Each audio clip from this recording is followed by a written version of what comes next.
As soon as you plant the garden, the busy bugs and the noxious weeds are out to take it. And you've got to learn not only to nourish your values, you've got to learn to do battle with your enemies. Whatever threatens you, I'm asking you to threaten it back. Take care of your responsibility, but don't take anything off of anybody.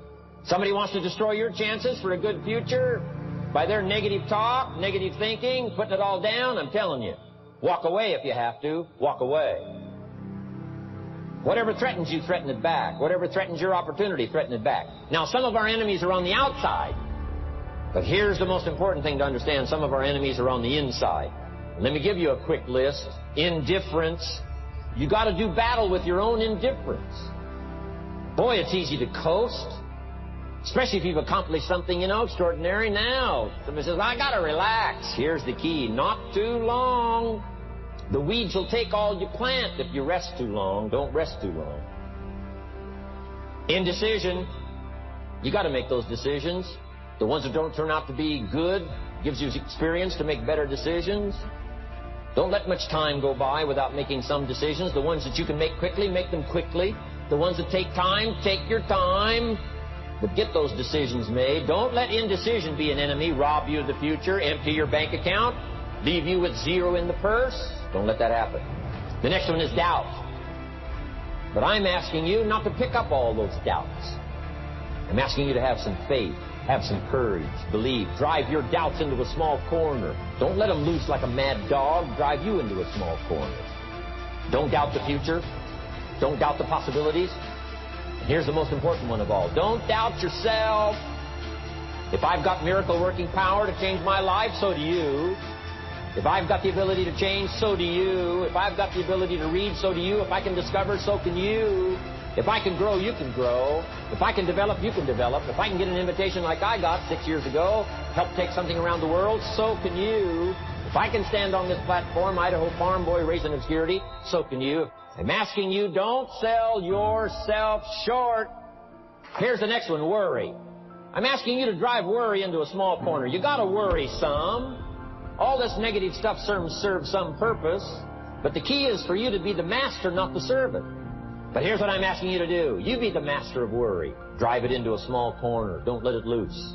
And I'm asking you to go home with some new faith and some new courage. I'm asking you, don't worry. Drive it into a small corner. We've all got concerns, and sometimes we all wonder, and sometimes there's a little crack of doubt. We worry a little, but I'm telling you, drive it into a small corner. Drive your worries into a small corner.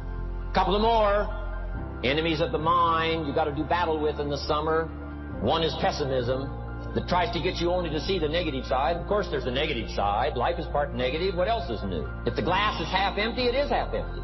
You say, well, I've been only taught to see that it's half full. Well, sure, it's half full. But it's also half empty. I mean, can't you handle that? I mean, that's not too difficult. But here's what pessimism would try to get you to do. Believe that it's only half empty. And when pessimism comes to your mind, you've got to educate pessimism, because pessimism is stupid. Learn from your own experience, right? So the call didn't go well, all the stuff. Guess what they did when they finished that call? They made another call. What else could we do to make it better? How could we possibly improve? This is called the possibility for life change. Starts with education. Don't be lazy in learning. Don't be lazy in picking up the ideas. Don't be lazy in learning from your own experience. One of the major reasons for setting goals is for what they make of you in achieving them.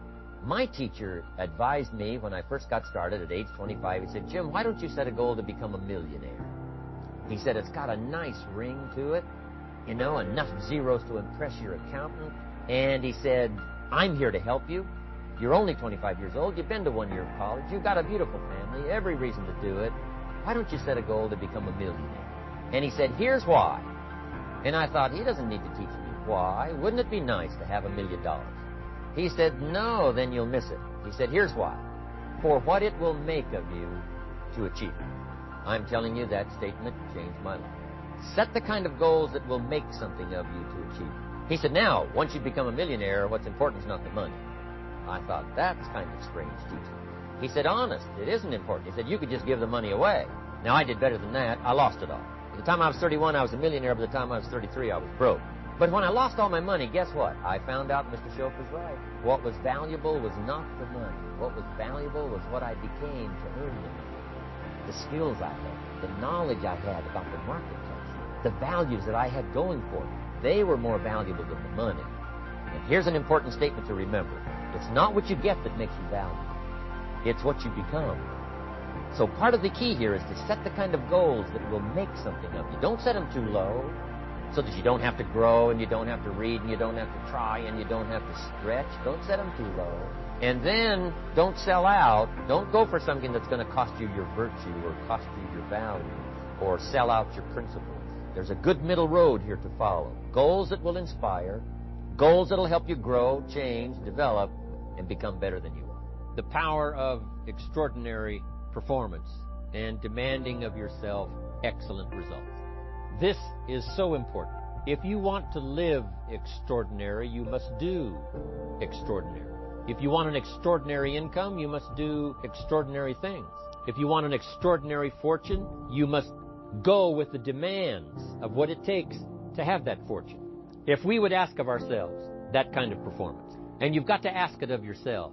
You know, I can't ask it of you. I would try to inspire you. I would try my best to share with you what it might taste like, what it's like to finally make your fortune. It happened for me. But here's what you must do. You must demand it of yourself. Society does not demand that you not have a heart attack. But if you want to escape having a heart attack, you must demand it of yourself. Society doesn't demand that you prove your health. You have to demand it of yourself. Society doesn't demand that you jog around the block every morning. But if you want good health, you must demand it of yourself. Society doesn't demand that you read a couple of books a week and improve your intelligence and your knowledge. That you must demand of yourself. Society does not demand that you build a financial wall around your family nothing can get through. That's not a demand of society. But you must demand it if you wish it. You must demand it of yourself. Society doesn't demand that you learn a list of 10 skills in order to ensure your own future and the future of your family. Society doesn't demand it, doesn't require it. It is not a law. But if you want the benefit, you must demand it of yourself. If there's some things you've been postponing, some decisions you have just, haven't gotten to, I would ask you to just, take out your journal and just go through, what have I been postponing? It's not going to be better for my health. It's not going to be better for my future. It's not going to enhance my finances. Maybe a problem needs to be solved. I got to decide when I'm going to do it and how I'm going to proceed. I need to get to it. I promise you, if you'll go through some of that list and start making those decisions, your inspiration will start to flow, and those could be very critically important, exciting days. Indecision is the thief of opportunity. Indecision means the door is still closed. Indecision means the opportunity waits. Indecision means what could be is postponed or may never be. Those are all the penalties of indecision. And sometimes we can't make a snap judgment. We can't decide immediately on something so important. But after a while, we must understand sometimes the heavy penalty of putting off our decision making. So, one source of inspiration, deciding. Where does self-confidence come from? And this is the best advice I can give you on that. Not neglecting, first of all, the small daily disciplines. Self-confidence really comes from feeling good about yourself. And one of the best ways to feel good about yourself is at the end of the day to know that you poured it on. You did your best. If you conducted a meeting, you did the best you could. If you made a phone call, it was the best phone call you could possibly make. If you wrote a letter, it wasn't a casual letter, it was your best letter. At the end of those kind of days, when you feel good about yourself, self-confidence starts to rise. You know that if you can have this kind of a good day, you can have another one the next day, and those days become the weeks become the months, and the month becomes a powerful year. Self-confidence comes from the lack of neglect. If you will not neglect to do the small daily disciplines, that's where self-confidence comes from. Part of good health is self-confidence. I know I'm going to be healthy. I eat the apple a day. I walk around the block. I do the jogging on the beach. At the end of the day, when you've really poured it on and you've done all the stuff, self-confidence grows. That self-confidence affects your health. It affects your future. It affects your psyche. So this is true. One of the great powers is self-confidence. Self-confidence means willingness to do whatever it takes to achieve. Some people say, well, I'll do it for a little while and see what happens. You know, I'll try a couple of things. If that doesn't work, I'm out of here. And all of us know that that kind of person doesn't have much of a future. But if you're willing to do whatever it takes. If I have to learn a couple of things, I will learn those things. If I got to learn 5 or 6 things, I'll learn all 6. If I have to take an extra class, I'll take an extra class. If I've got to read the books, I'll read the books. If I have to consult with people who know more than I know, I will do the necessary consulting. Whatever it takes, I will do. That starts to develop unbelievable self-confidence. Self-confidence also comes from the ability to rise above your circumstances. To rise above what happens, the petty little things, the discouraging things that would sink everyone else's ship except yours, that would cause someone else to quit early in the day, but you keep going. That kind of willingness to overcome all circumstances, whether it's the little challenges or the big challenges. If you're willing to do that, I promise you, this kind of power will work for you, and in you, the variable, it'll make a difference.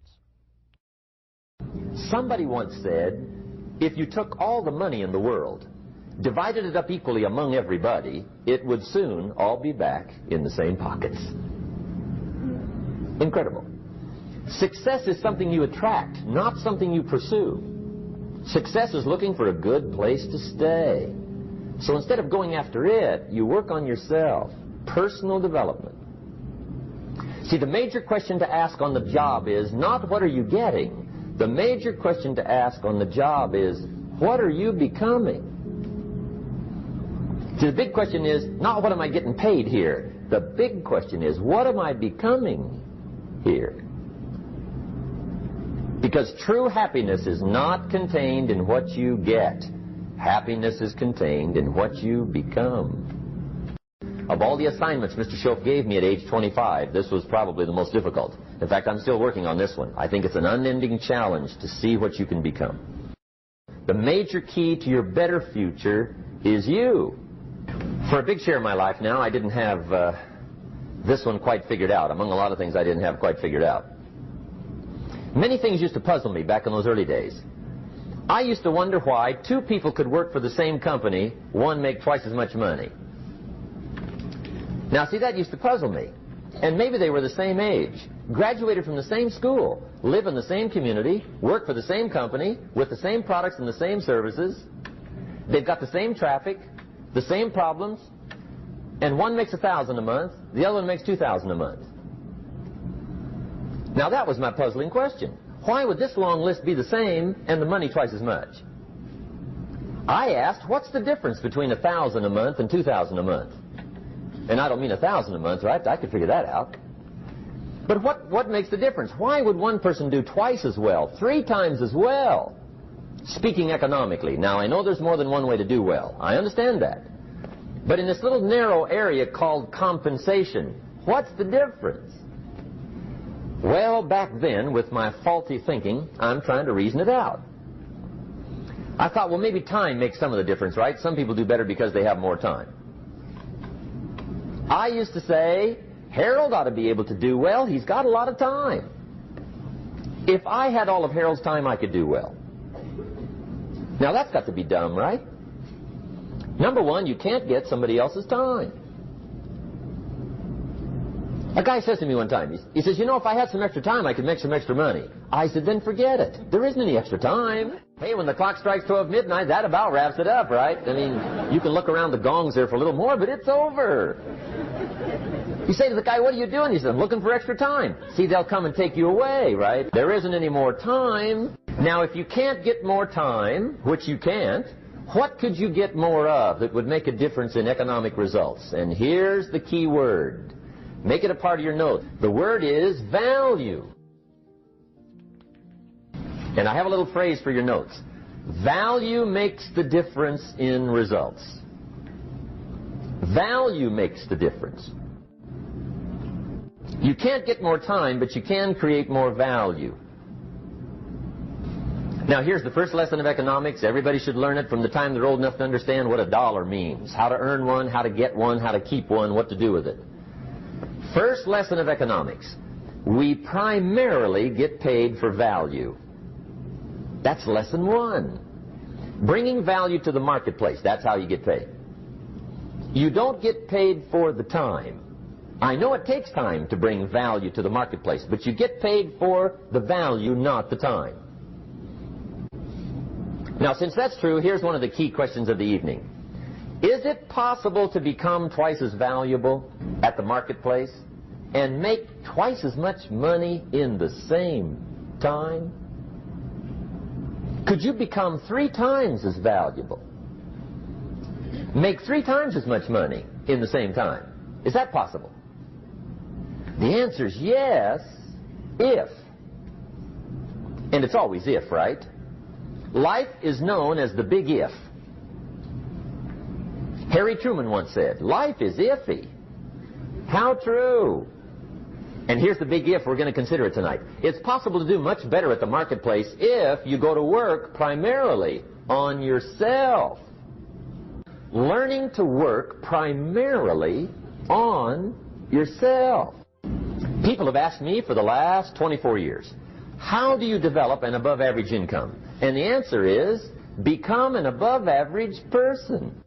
Develop an above-average handshake. Some people want to be successful, they don't even work on their handshake. As easy as that would be to start on. They let it slide, they don't understand. Develop an above-average smile. Develop an above-average excitement. Develop an above-average interest in other people. Develop an above-average intensity to win. See, that'll change everything. Probably one of the most frustrating experiences in life is looking for an above-average job with above-average pay without becoming an above-average person. It's called frustration. And Mr. Schoaf gave me probably the greatest clue he gave me when I first met him. He said, Jim, if you want to be wealthy and happy the rest of your life, just learn this lesson well. He said, learn to work harder on yourself than you do on your job. Then Mr. Schoaf gave me probably one of the most important clues among so many things he taught me, but this was in those early days. Mr. Schoaf was very kind, but he was also very abrupt. And he had these interesting questions to ask. I'm giving him a little rundown one day on how things hadn't worked out for me. He said, Mr. Rohn, I've got the answer for you if you will listen carefully. And listen carefully I did that day and for the next 5 years. If somebody's wealthy and happy, you've got to listen. He said, Jim, I've only known you a short time. But he said, it's already my honest opinion that for things to change for you, you've got to change. That wasn't quite the answer I was looking for. But that's the answer he gave me, and I pass it along to you. For things to change for you, you've got to change. Otherwise, it isn't going to change. Before I met Mr. Schoaf, I used to say, I sure hope things will change. Right? That seemed to be my only hope. If it isn't going to change, I'm in serious trouble. And then I discovered it isn't going to change, so I'm in serious trouble.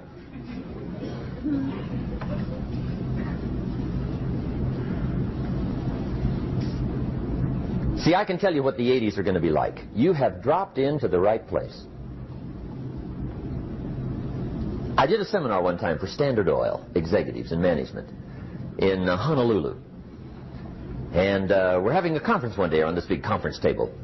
And one of them said to me, Mr. Rohn, you know some fairly important people halfway around the world. What do you think the 80s are going to be like? I said, gentlemen, I do know the right people. I can tell you. So they all listened very carefully. And I said, gentlemen, based on my wide experience, I can really honestly say to you, in my opinion, in the 80s, it's going to be about like it's always been. Aren't you glad you came? That's inside. I don't pass that around just everywhere. Now, of course, I said that to make a point, but I also said it because it's accurate. It's going to be about like it's always been. It isn't going to change. The tide comes in and then what? It goes out. For 6,500 years that we know of, recorded history, and probably long before that. So it is not going to change. It gets light, and then what? It turns dark. 6,500 years. See, it's not likely to change. And we're not to be startled by that. If the sun goes down, the guy says, "What's happened? What's happened?" It means he hasn't been here long, I guess, right? It always goes down about this time. The guy says, "Well, I don't like that arrangement." Well, you got to talk to somebody besides me, right? It gets light, then it turns dark. In rotation, the next season after fall is what? Winter. Pray tell, how often does winter follow fall? Every year regularly for the last 6,500 that we know of. See, it is not going to change. Now, some winters are long, and some are short, and some are hard, and some are easy, but they always come right after falls. It isn't going to change. Sometimes you can figure it out, sometimes there's no way to figure it out. Sometimes it goes well, sometimes it gets in a knot. Sometimes it sails along, sometimes it gets in reverse. See, that's not going to change. The last 6,000 years reads like this: opportunity mixed with difficulty. That's how it reads. It isn't going to change. The man says, "Well, if it isn't going to change, how will my life ever change?" Answer, when you change. And whether I'm talking to high school kids or business executives, my message is always the same. And it goes like this: the only way it gets better for you is when you get better. Life seemingly does not wish to waste success on the unprepared. Life says, why waste a fortune on this person? They're not prepared to do the right things with it. They're not prepared to use it wisely. If a fortune was bestowed upon this unprepared person, it would probably be wasted. The people that could have been touched won't be touched. What could have been done won't be done, because this fortune will have been wasted on the unprepared person. So not only look for fortune, not only look for the promise, but prepare yourself. And ask of yourself, what can I do to make myself ready? Because remember, life was designed not to give us what we want, not to give us what we need, but life was designed to give us what we deserve. Every value in life must be paid for. And those that pay are the ones that get it. It says those that give receive. Someone says, "I wish to receive, I wish to receive." You don't have to concentrate on receiving. Just become a good giver. It says those that search will find. Someone says, "Well, I need to find some good ideas to help change my life for the future." Then to find good ideas, that doesn't come because you need them. It comes because you search for them.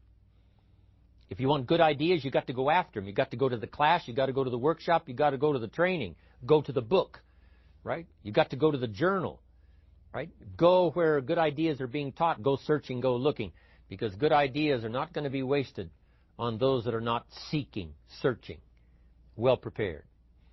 So, prepare yourself to be ready for fortune when it comes, to be ready for challenge when it comes, to be ready for opportunity when it comes.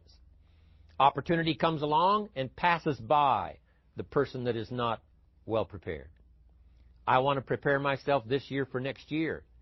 Yes, I wish to be effective this year, but I'm also thinking of ways, how could I be better? How could my ideas be more powerful? How could they be sharper, more clear? How could I reach some people next year that I perhaps can't reach this year?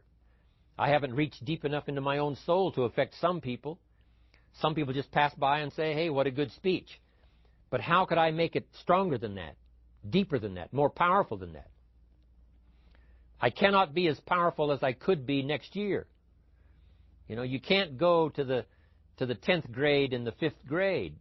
You just got to go through the grades. But the more you are prepared, when the 10th grade finally comes, now you can cash in and get 2 times, 3 times, 5 times more value from it by being prepared. Now here's the next one. There's great power in self-reliance. Self-reliance means you simply look mostly to yourself. It would be nice if someone just gave you this, gave you this, gave you this. It would be nice if everyone did their job exactly as they're supposed to do it. But here's what you've got to do. Primarily rely on yourself. Primarily say, I'm the person responsible. And I will learn the necessary skills so that I can help people learn their skills. If I need lots of people to do certain things to build my organization, that is what I must have. But I've got to be the final backstop. I've got to be the final one that people can rely on. So that if this is missed and this is missed, I can catch up. I can fill the gap. I can do the job. We have to do it when we conduct meetings. We have to do it when we conduct training. We have to do it when we're in a class of just a few. What someone might have missed, we're there to fill in. Self-reliance. Primarily, we're learning to count on yourself. So that you can do this, never complain and never explain. Here's the next key power, and that's image. There's many parts to image. The image that others see you as, the image you have with other people. And it's very important how other people see you. If they don't see you as a leader, chances are they won't pay attention. If they don't see you as being in control, chances are they won't have the trust. If they don't see you as knowing where you're going, what you want to accomplish, they probably won't follow. But if people can see you, if you have the image of someone that's in charge, in control of your life, your future, your destiny, in control of the situation, if they see that, that kind of image is powerful. It helps to win the day. It attracts other people. People want to be around people that are in control, that are powerful, but they know how to use their power, influential, but they know how to use their influence. That kind of image is important. But here's a very important image, and that is your image of yourself. The way you dress, the way you talk, the way you think, your capacity for learning, all of that is an important image that you have of yourself. The image that you have that if it needs to be learned, you could learn it. If there's a book that needs to be mastered, you could master it. If there's a skill that needs to be learned, why couldn't you get busy now and learn that skill? That kind of self-image, that I am continually trying my best to be the best I can. Because one of the most important places you have to look is into the future, yes. You've got to look into the past, yes. You've got to look around, yes. But one of the most important places you have to look is in the mirror. You know, how I appear to other people, that's important. But how I appear to myself is the ultimate importance. That kind of image, to where you'll develop the self-confidence, you'll develop the self-reliance. Now here's another one. The next word is character. Becoming a person of high values, a person of principles, a person of honesty, a person that earns respect. That kind of character. So this is important to develop the character within yourself, that people see you as honest, as fair, willing to do the right thing, willing to be helpful, but always willing to walk the center line, not to pass the line. Now here's another one. It's called self-discipline. Self-discipline, all of us have a challenge with that. Because sometimes it's easy, and especially if you're working hard, doing the best you can, it's easy sometimes to let up and let it go. Philosophy, as I taught the last time I was here, philosophy, in my personal opinion, is the major determining factor in how your life works out. Philosophy, the major determining factor in how your life works out. Philosophy. To form our philosophy, you got to think. You got to use your mind. You got to process ideas. This whole process over a lifetime, starting way back here when we were children, schools that we've attended, our parents, our experiences, all this stuff that we've processed by the thinking process helps to develop our philosophy. And in my opinion, each person's personal philosophy is the major factor in how your life works out. Here's what's exciting about each person's personal philosophy. That's what makes us different than dogs and animals, and birds, and cats, and spiders, and alligators. That's what makes us different than all other life forms. The ability to think, the ability to use your mind, the ability to process ideas, and not just operate by instinct. In the winter, I'm telling you, the goose can only fly south. What if south doesn't look too good? Tough luck. It can only fly south. But see, human beings are not like a goose. It can only fly south. I mean, you can turn around, go north, you can go east, you can go west, you can order the entire process of your own life. And we do that by the way we think. We do that by exercising our mind. We do that by processing ideas and come up with a better philosophy, a better strategy for our life, goals for the future, okay? Plans to achieve those goals. All this comes from developing our philosophy. Philosophy helps us to process what's available. Well, when we get here, we've got seed, and we got soil, and we got some rain, and we've got some what? Sunshine, and we've got some seasons, and what? The miracle of life. Now, the key is, what do you do with all this stuff? How do you turn all this stuff that's available here into equity and promise and lifestyle and dreams and future possibilities? All of this that's possible now with human beings, how do you take all this stuff and turn it into this equities and values? Well, it starts with philosophy. What is the seed? What is the soil? What is the sunshine? What is the rain?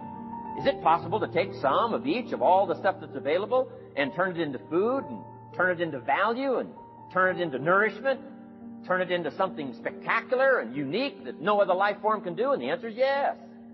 But you cannot deal with all this stuff and what to do with it unless you start refining your philosophy.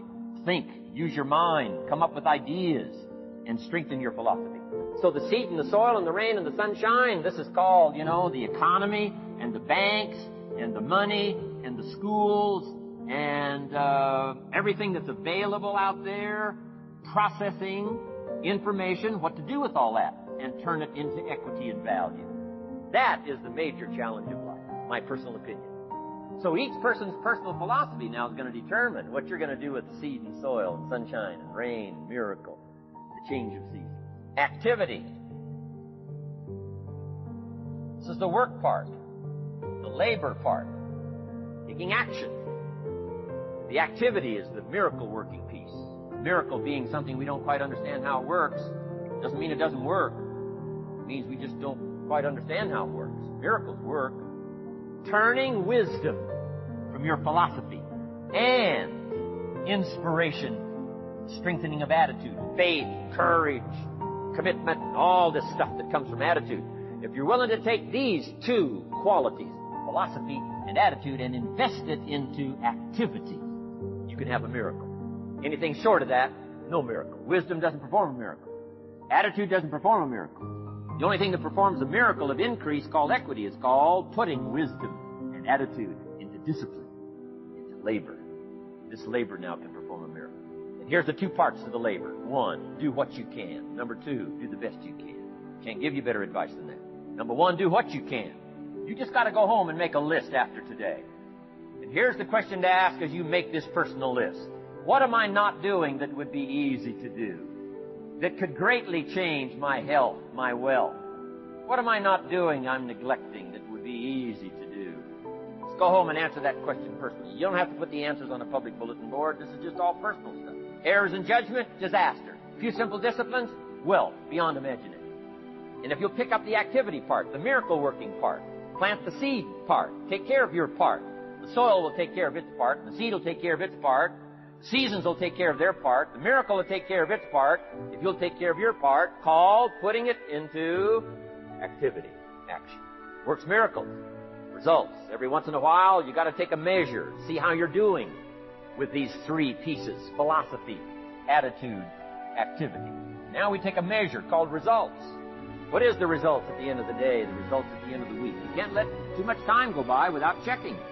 Time goes by. 6 years I've been out there working when I met my teacher, Mr. Schultz. Schultz said, well, Mr. Rohn, let's just go through a little summary here. He said, in the last 6 years, how much money have you saved and invested?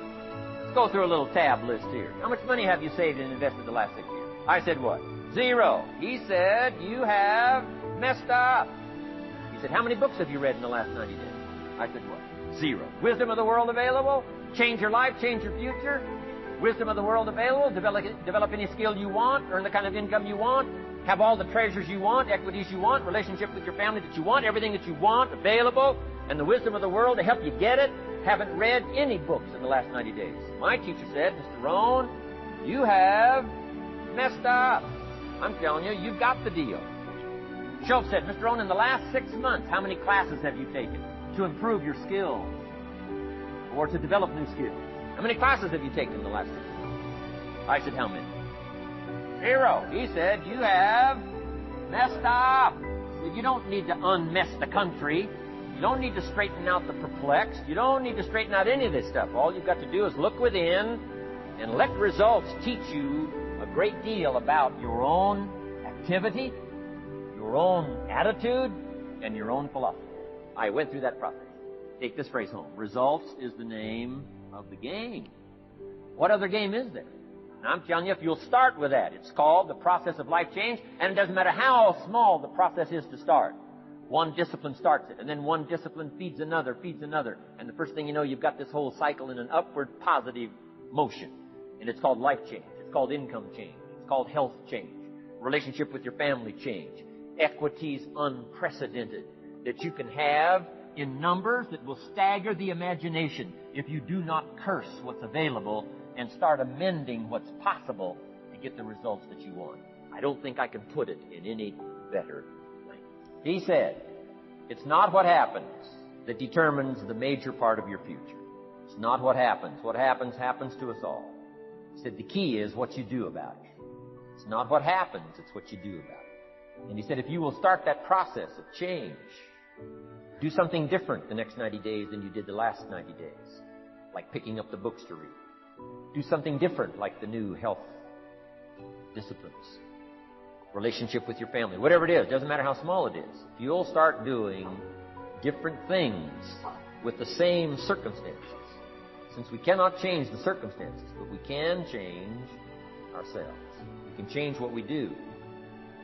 Then he gave me another secret to success when he said, what you have at the moment, Mr. Rohn, you've attracted by the person you've become. What you have at the moment, you've attracted by the person you've become. Few little simple principles here. Once you understand these, it starts to explain so much. Now, sometimes it's a little tough to take, blaming yourself instead of the marketplace, taking responsibility instead of putting it off on someone else. That transition sometimes is a challenging mission. And this one was a little tough for me. He said, Mr. Rohn, you've got pennies in your pocket, you've got nothing in the bank, the creditors are calling, you're behind on your promises. He says, here's how that occurs. You've attracted, up until now, you've attracted the things to you because of the person you've become. Now I said, well, how can I change all that? He said, very simply. If you will change, everything will change for you. You don't have to change what's outside. All you've got to change is what's inside. To have more, you simply have to become more. And then he said, don't wish it was easier. Wish you were better. Don't wish for less problems. Wish for more skills. Start working on yourself, making these personal changes. And he said, it'll all change for you. Develop these 5 abilities as part of your personal development quest. I call them the 5 abilities. Here's the first one. Develop the ability to absorb. The ability to soak it up like you're doing today. Be like a sponge. Don't miss anything. And not just the words. It's true, don't miss the words, but don't miss the atmosphere. Don't miss the color. Don't miss the scenario. Don't miss what's going on. Most people are just trying to get through the day. Here's what I want you to be committed to do. Learn to get from the day. Don't just get through it, get from it. Learn from it. Let the day teach you. Join the University of Life. Second, learn to respond. The ability to respond means let life touch you. Don't let it kill you, but let it touch you. Let sad things make you sad. Let happy things make you happy. I'm telling you, give in to the emotion. Let the emotion strike you, not just the words, not just the image. Let the feeling strike you. Let the emotion strike you. Here's what's important. Our emotions need to be as educated as our intellect. Our emotions need to be educated as well as our intellect. It's important to know how to feel. It's important to know how to respond. It's important to let life in. Let it touch you. We've covered the first 2 abilities in the personal development quest. One is the ability to absorb. Don't miss anything. Pay attention. Good watchword for the 90s. Pay attention. Things are moving so fast these days, you got to pay attention, pick it up, soak up the colors, soak up the sounds, soak up what's going on. Second, respond. Let life touch you. Let the emotions affect you as well as the sights. Now here's the third ability. Develop the ability to reflect. Reflect means go back over. Study it again. Go back over these notes that you're taking today. Go back through the cassettes one more time. Read the text one more time. But there's more to it than that. Go back over your day. Take a few hours at the end of the week, called time to reflect. Go back over your day timer. Go back over your calendar. Go back over your appointment book. Where did you go and who did you see and how did it feel and what went on? Capture that week. A week is a pretty good chunk of time. Next, take half a day at the end of the month, called time to reflect. And do the same thing again. Go back over what you read. Go back over what you heard. Go back over what you saw. Go back over the feelings to capture it so that it serves you. Next, take a weekend at the end of the year to establish this year now firmly in your consciousness, firmly in your experience bank, so that you've got it, so that it never disappears. Good ability to acquire, the ability to reflect. Go back over. Remember. Remember. Remember. It's so valuable to be able to remember the thought, remember the idea, remember the experience, remember the occasion, remember the day, remember the weather, remember the emotion, remember the complexity, remember the highs, remember the lows. So valuable at the end of the day. Lock that day in. Lock the month in. Lock the week in. Lock the year in. Old Testament says a unique scenario unfolded according to the law. And that was they worked 9 years, and the 10th year was a sabbatical.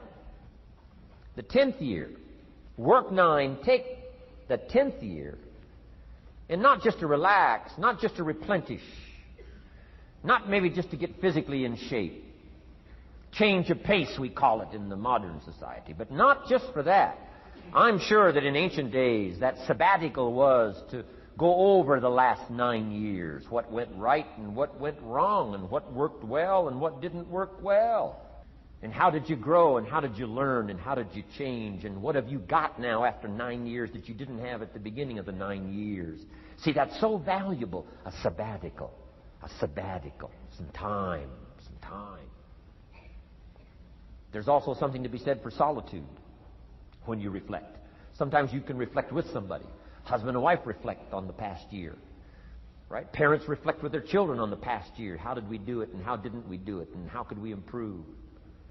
Colleagues can reflect with each other. But now here's one of the most important. You've got to learn to reflect with yourself. There's something to be said for solitude. There's something to be said for taking those occasions to shut out the world and shut out everything else for a while. For a while. Now here's why it's important to reflect. To make the past more valuable to serve you for the future. Here's what's really powerful. Learning to gather up the past and invest it in the future. Gather up today and invest it in tomorrow. Gather up this week and invest it in the next week. Gather up this year and invest it in the next year. See, that's so powerful, rather than just hanging on one more year, hanging in there, seeing what's going to happen. Learn, study. This is part of the personal development quest. Becoming better than you are, more valuable than you are, not just in terms of economics, in terms of motherhood, in terms of fatherhood, in terms of being a better brother, a better colleague, making a better contribution to the family, to society, to the community, to the church, to the office, to the commitment, to the partnership. Doesn't matter what it is that has value. Work on yourself, then you bring more value to the partnership, to the marriage, to the franchise, to the corporation, to the enterprise, to the community, to the nation. Self-development, personal development. The best contribution you can make to someone else is self-development, not self-sacrifice. Self-sacrifice only earns contempt. Self-development earns respect. Here's number 4. Develop the ability to act. Take action. Not hasty if it isn't required, but don't lose much time. Here's the time to act. When the idea is hot and the emotion is strong. That's the time to act. You say, Mr. Rohn, I'd like to have a library like yours. See, if you feel strong about that, what you got to do is get the first book and then get the second book. Before the feeling passes and before the idea gets dim, action pronto, action immediate, action as soon as possible. Because if you don't, here's what happens. We call it the law of diminishing intent. We intend to when the idea strikes us. We intend to when the emotion is high. But now if you don't translate that into action fairly soon, now the intent starts to diminish. And a month from now it's cold. A year from now, can't be found. So act. Set up a discipline when the emotions are high and the idea is strong and clear and powerful. That's the time to set up the discipline. Somebody talks about good health and you're stirred. Say, right, I need to get a book on nutrition. Get the book before the idea passes and before the emotion gets cold. Go for the book. Start the library. Start the process. Fall on the floor. Do some push-ups. Action. Got to take action. Otherwise, the wisdom is wasted. Otherwise, the emotion soon passes. Unless you put it into a disciplined activity. Capture it. Disciplines is called how to capture the emotion and how to capture the wisdom and translate it into equity. Disciplines. Now, here's the last ability. Develop the ability to share. Pass along to someone else. If you've picked up a good idea today, pass it along. Don't let it stay. Pass it along. A book, if you take one of these little books I've suggested at home and it affects you, pass along. Say, hey, I found a book. Really helped me. I found a book. Got me thinking. I found a book. Changed my health. I found a book. Got me inspired. Pass it along. Pass it along. Pass it along. Here's what's exciting about sharing. If you share with 10 different people, they get to hear it once. You get to hear it 10 times. So it's probably going to do more for you than it is for them. But it's called what? Everybody wins. When somebody shares, everybody wins. Share your ideas. Share your experiences. Share your knowledge. You can have just as much pleasure as I do. I said, giving this seminar, this is one of my joys in life. Give a seminar like this, make the best investment I can of words and spirit and heart and soul and time, energy. I don't have to work this hard. But I gladly work this hard. Why? I want the return. Your words touch my life. See, that's heavyweight stuff. You can't buy it with money. But I'm telling you, you can get the same thing started by recommending a book. Somebody will read that book, and then they'll read another one, and they'll read another one, and they'll come to you someday and say, you got me started. That book you recommended turned my lights on, turned my mind around, got me thinking, got me pondering, and I've been on track ever since. You can get just as much praise as I do if you'll share. Share with your children. Share with your colleagues. Share with everybody that comes within your grasp. Share. Now, here's what sharing does. Not only helps you, helps the person you share with. Here's what else it does. Makes you bigger than you are. If I had a glass of water up here and it was full, question, can that glass hold any more water? If it's full, if the glass is full, can it hold any more water? The answer is yes. But for it to hold more, you've got to pour out what's already in. That's what I'm asking you to do. If you're full of ideas, if you're full of good things, I'm asking you to pour it out, pour it out, pour it out. Why? I'm telling you, more will be poured in, poured in, poured in. Next, when you do pour out, you become bigger. Not like a glass that stays the same. Human beings have the ability to grow in consciousness and awareness and capacity. It's unlimited capacity. I found out kids don't lack capacity. In Europe, the kids speak what? 2, 3, 4, 5, 6 languages. When I grew up, my father spoke German, never taught me. My mother spoke French, never taught me. They were trying to get away from all the old world languages back then. Had no concept how valuable languages were going to be in the future. Just didn't know. So they abandoned the German, abandoned the French. I could have learned all 3 languages instead of just English. My girls went to school in Beverly Hills. They've turned that around. In first grade now in Beverly Hills school system, they offer 3 languages besides English. French, German, Spanish. Why? Because kids can learn 2 languages just as easy as one. Question, how many languages can a child learn? Here's how many. As many as you'll take the time to teach them. They do not lack capacity. They only lack teachers. And I'm telling you the same thing is with you. You don't lack capacity. But here's how you expand your capacity. And that is to share what you've got. Now you get bigger. Share some more, and now you get bigger. I'm here for a very self-interest reason. If I share with you, my consciousness grows. If I share with you, I get to hear this again. Somebody asked me not long ago, said, Mr. Rohn, how are you doing with all this stuff? You get on everybody's case pretty hard. How are you doing with all this stuff you teach? I said, well, best I can share with you is this. Listen to me very carefully, but don't watch me too close. This stuff's easier to lecture on than it is to do. I understand that. I'm working on it just like you. But hey, pour out what you've got so that your capacity grows. Now, why should you want your capacity to grow? Very self-interest reason. Here it is. To hold more of the next experience. Ambition is not greed. Ambition is an eager desire to achieve, an eager desire to get ahead in life, to do more for your family, to prosper in health, wealth, and relationships. Now, desire does not always translate into ambition. Desire is what you want for yourself. A bigger house, a better car, a fatter bank account, a better life. I desire to have these things. Ambition is how you get there. Desire is sometimes healthy. Desire is sometimes unhealthy. Desire might say, I want the tallest building in town. The destructive side of desire might urge you to tear all of the other buildings down. I guess that's one way to do it. You might get away with tearing down the first one and maybe the second one. But in your desire to tear them all down, sooner or later, some guy is going to be standing out in front of his building saying, I'm on to you. Get out of here. And pretty soon you're no longer known as a builder. You're known as a destroyer. Now, the second way to have the tallest building in town is to see it, dream it, and plan it, and put your team on it, work on it. Go through all of the steps to get there. Do it right. Have the ambition to be the owner of the tallest building in town. And go through all of the right steps to get there. If you really want it, and have the skills to do it, and the patience to weather all of the storms, your ambition will lead you there. Having the ambition to do what it takes to get you where you want to go is good. Ambition is creative and constructive. Ambition is an expression.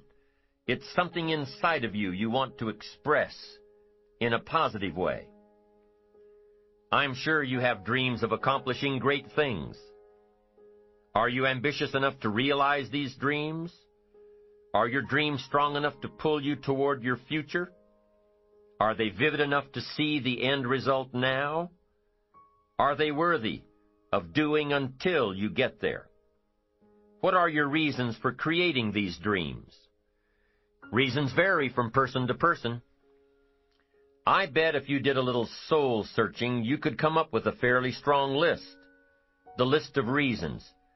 Why is it so important to achieve these dreams? What are you trying to express? These reasons for accomplishing great things are different for everybody. There are personal reasons, sometimes uniquely personal reasons. Some people do well for the recognition. Some people do well because of the way it makes them feel. They love the feeling of being a winner. And that is one of the best reasons. Once in a while I hear someone say, if I had $1 million, I'd never work another day in my life. Hey, that's probably why the good Lord sees to it that he doesn't get his million, because he would just quit. Family is another reason, a motivator for doing well. Some people do extremely well because of other people, and that's a powerful reason. Sometimes we will do something for someone else that we would not do for ourselves. I know a lady who was getting back on track from financial disaster. Even though she didn't have much of anything left, her primary motivator was to keep her daughter in private school, an expensive one of the best in the country. Although her goal was to financially surpass where she was before her economic fall, her main reason to work all of those extra hours was to give her little girl the best possible education. As you can well imagine, wanting to do something for someone else led her to all sorts of other accomplishments as well. How fortunate are the people who find themselves greatly affected by someone else. It's powerful. What has you getting up early, hitting it hard all day, and staying up late? What has you inspired? What are your reasons for doing well? What's at the core of your quest? What is the power behind your ambition? Self-interest, self-preservation.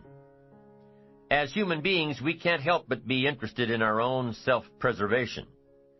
We can't help but be self-interested. It's one of the strongest urges we have. Interested in our preservation, interested in our development, interested in our success. There's certainly nothing wrong with self-interest, but here's the clue. Self-interest must be enlightened as to what truly serves us best. When I found out that self-interest was okay, that was a big relief to me. Now, we're not talking about selfish. We're talking about self-interest. Self-interest needs to be educated, enlightened. Self-interest is willing to be benefited by service to others, not at the expense of others. Self-interest at the expense of others starts to be greed, evil, hoping you go up as someone goes down, hoping to attain while someone else loses. I win, you lose. We call that the beginnings of evil, the dark side of our nature, wishing to benefit at the expense of others. Enlightened self-interest wishes to benefit at the service of others. A friend of mine tells this little story about a person she hears from about every 3 months or so. This guy calls to solicit money for food baskets for homeless families. She's happy to give her money to them. She was unfortunately homeless for a short period of time, and she knows the position these people are in. This group is legit. She checked them out. But after the second or third time this guy called, same guy, after the second or third time he called, she started talking to him about other stuff. Turns out this guy is broke, living in a hotel, looking for any construction job he can find. Any job at all. But what's unique about this guy is that he donates 2 or 3 hours a night, every night, to call people and get money to feed the homeless.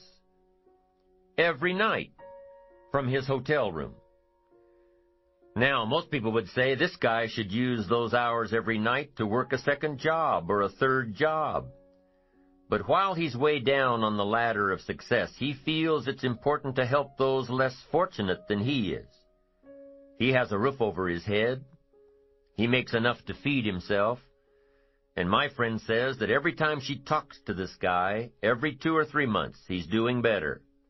He's digging himself out of debt. He's starting to save money. He thinks he'll be able to move into an apartment in another month or 2. Now, recently an interesting thing happened. My friend was talking with an associate of hers. She's single, lives in a big house, needs to find a handyman to help her out on a regular basis, someone who can build an addition onto her house. So my friend told her about this guy. The only reason this guy ended up being hired was that my friend's associate was touched by his dedication to service, while he, himself, was down and out. Service. Success at the service of others. Now, this guy isn't rich by any stretch, but through my friend's network, he now has constant work, doing things around several people's houses. And now he's in a place of his own. And guess what he does every night? He's still making phone calls to get money to feed the homeless. What great character this man has. Enlightened self-interest leads to wealth.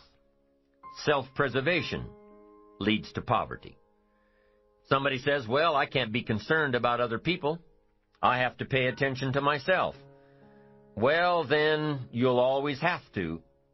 Somebody says, I can't be concerned about other people's bills. I've got enough worries trying to pay my own. Well, then you'll have to worry about them for the rest of your life. The best way to get that monkey off your back is to turn your attention around. Once I understood some of this stuff, I'm telling you, it revolutionized my whole life. Now, self-interest is okay, yes, but here's what self-interest must be if you truly want to be happy. It must be enlightened. It says, don't keep your attention on yourself if you want your life to work out well. Turn your attention to others. In your own self-interest, be enlightened. Truly act in your own self-interest by making an investment in service to others. Next, if you wish to receive, now there's nothing wrong with wishing to receive. It's part of self-interest. But here's the enlightened part. If you wish to receive, you must give.